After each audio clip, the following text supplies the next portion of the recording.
Olá pessoal, bom dia.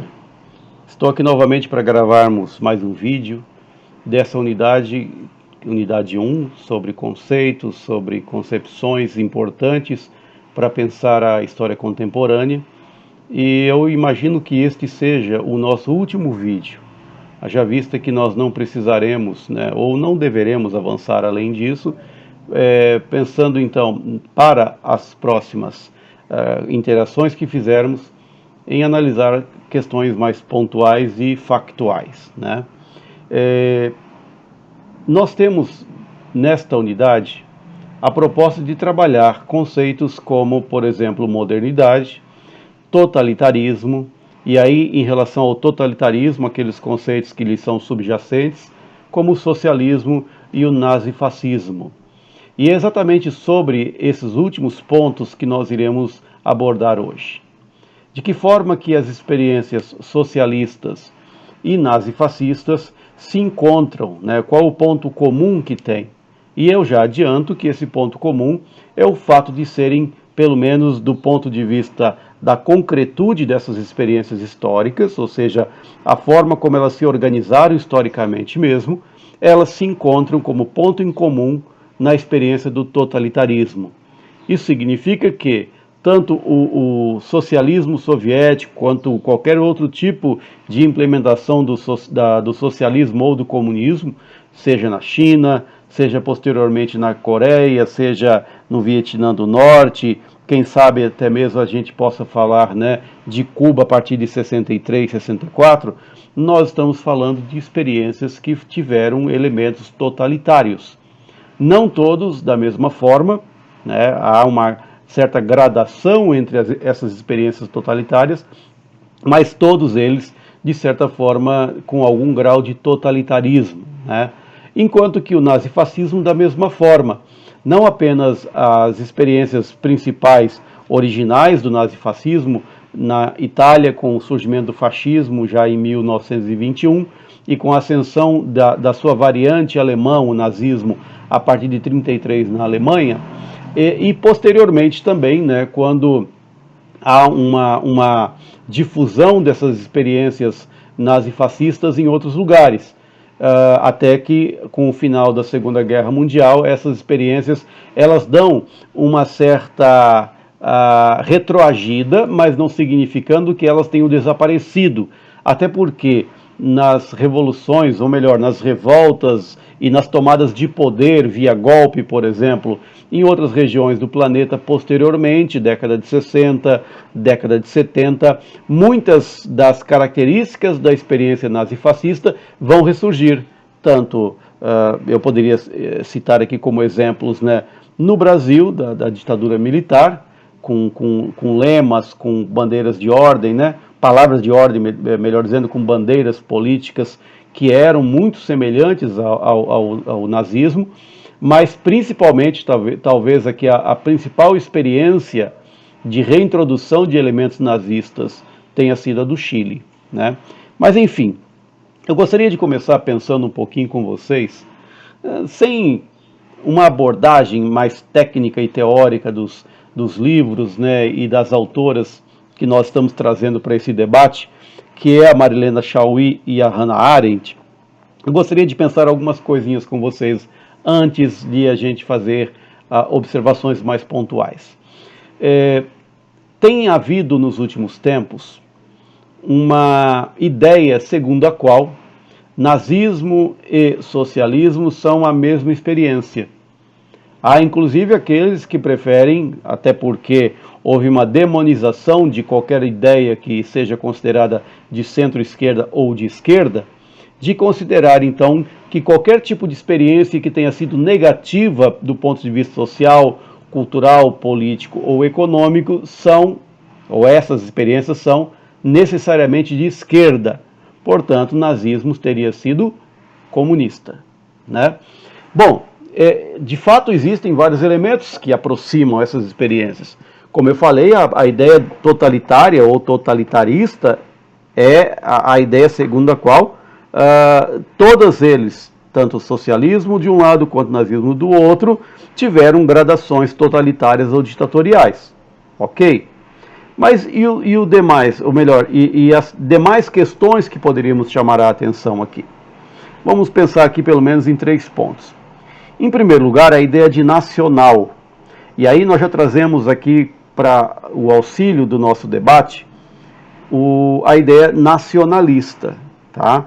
O nacionalismo ele surge no século XIX na Alemanha e vai ser basicamente o principal conceito que vai motivar praticamente a reorganização da sociedade alemã, tanto no final do período imperial quanto no período pós-imperial, principalmente na aglutinação de forças, né, de centro-direita, com o naufrágio político e econômico da República de Weimar ao longo da década de 1920 e começo de 1930. Tá? Então, o que é o nacionalismo?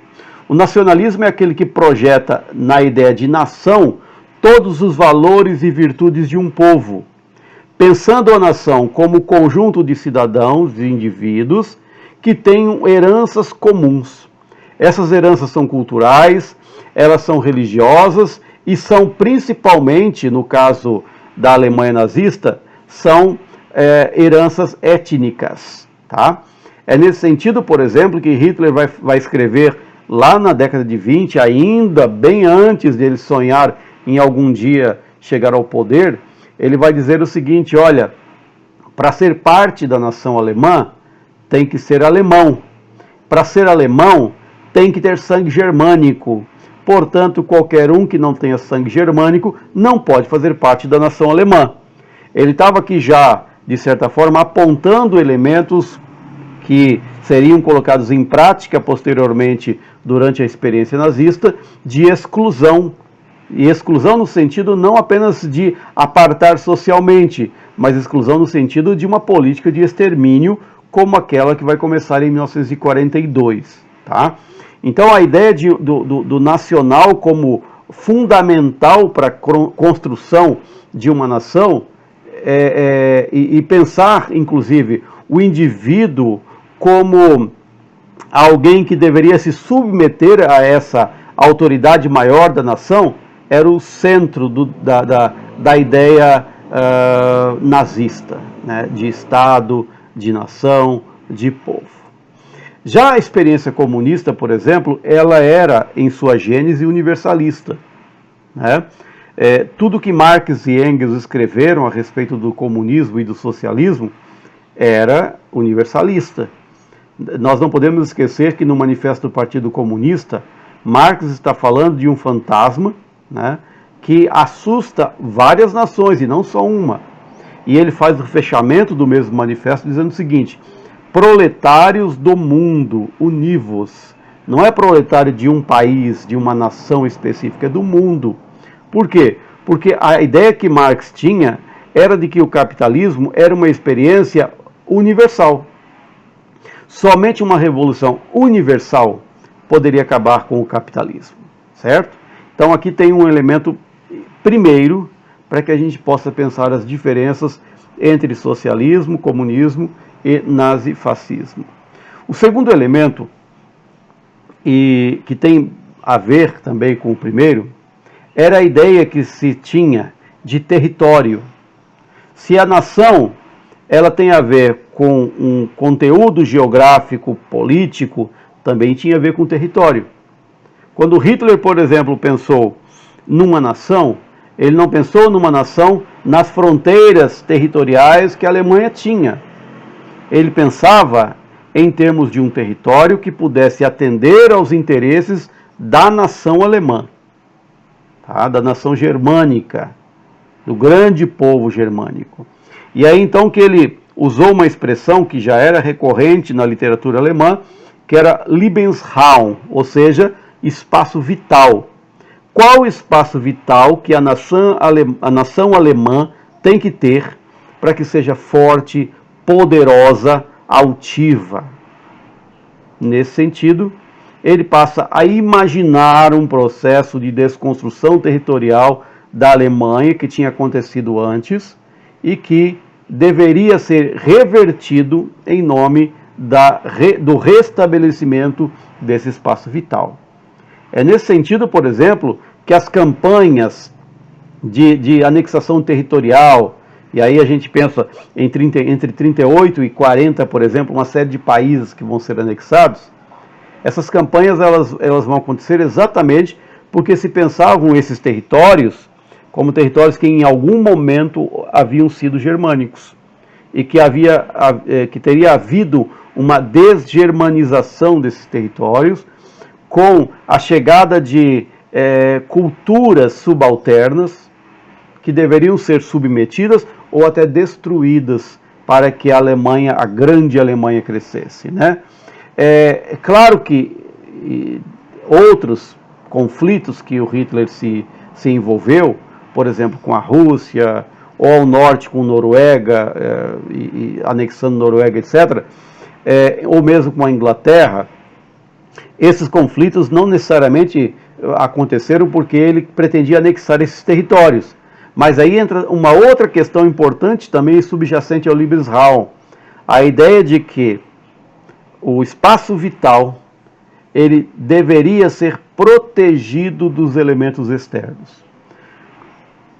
Submetendo nações poderosas como Inglaterra, como Rússia, como França ou a Europa setentrional, por exemplo, seria a garantia de que a Alemanha não seria mais, né, submetida a guerras e conflitos que pudessem ameaçar a sua soberania e o seu território. Então a ideia do território estava aqui profundamente enraizada, né, juntando a ideia de nação sobre a qual nós falamos em primeiro lugar.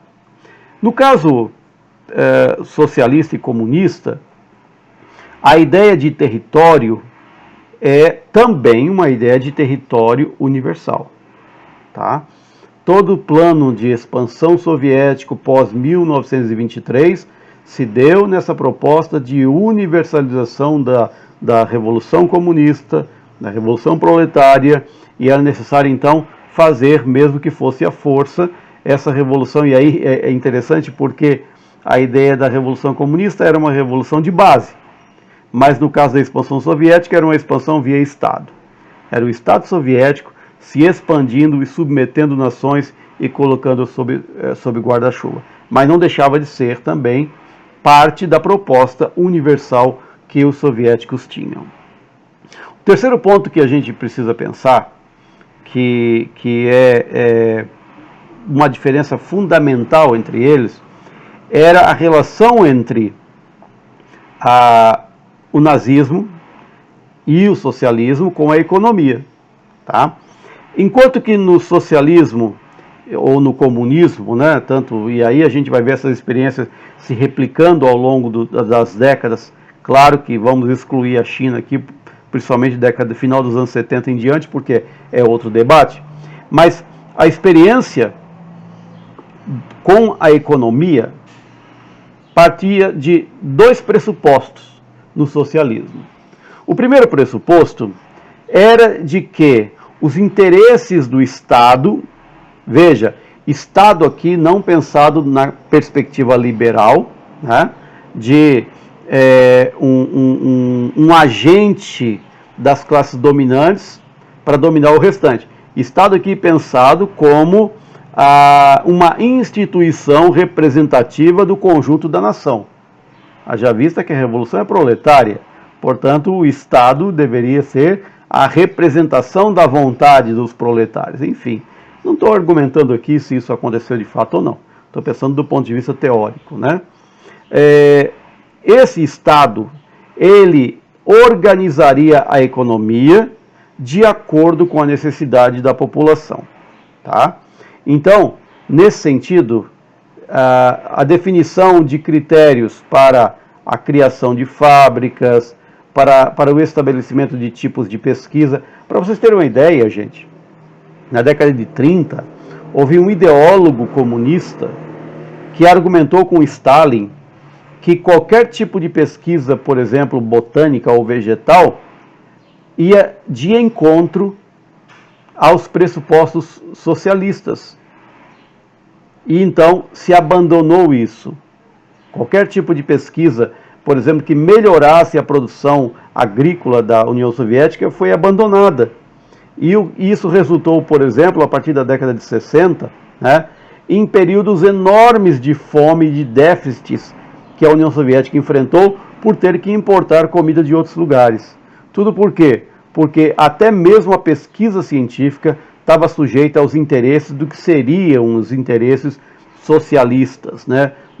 E aí, nesse caso, socialista no sentido de representativo da vontade da nação, mesmo que a nação não fosse consultada para isso.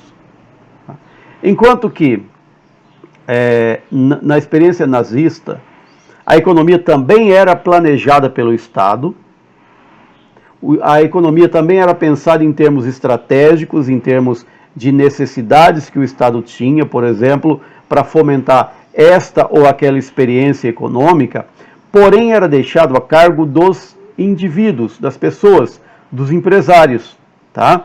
Então, a economia nazista era uma economia nos moldes liberais, porém controlado pelo Estado no sentido de planejamento, de organização.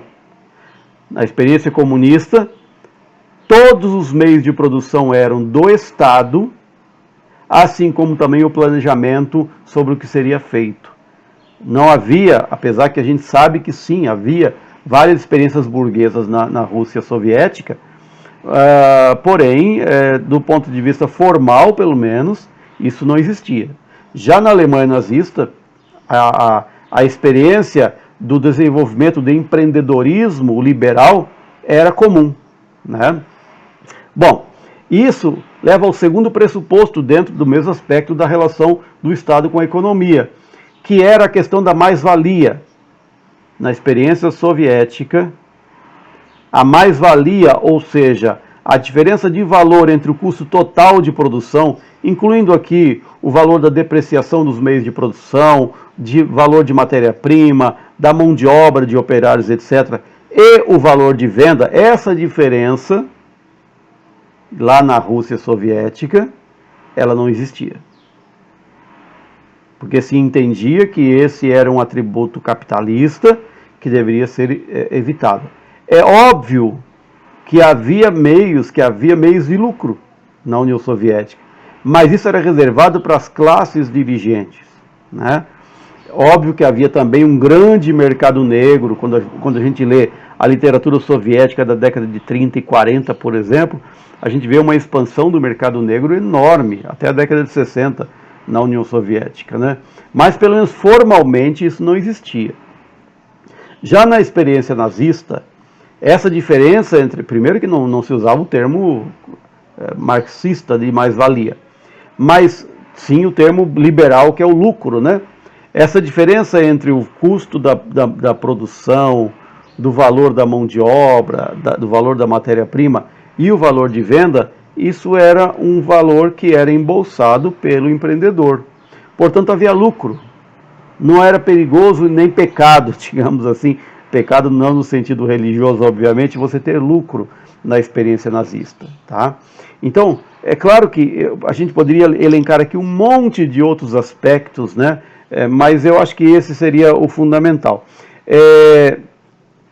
Para pensar, esses seriam os fundamentais para pensar essas diferenças. E eu quero aqui realçar a relação de tanto a experiência soviética, ou seja, comunista, quanto a nazifascista, com a questão racial, né? E de novo, a gente volta à questão do nacional, a gente volta à questão do território e tudo mais. A ideia de que havia um povo eleito, escolhido, para submeter os demais. E não apenas para submeter os demais, no sentido de que nós todos, né, de sangue ariano, nós devemos então controlar aqueles que não são arianos.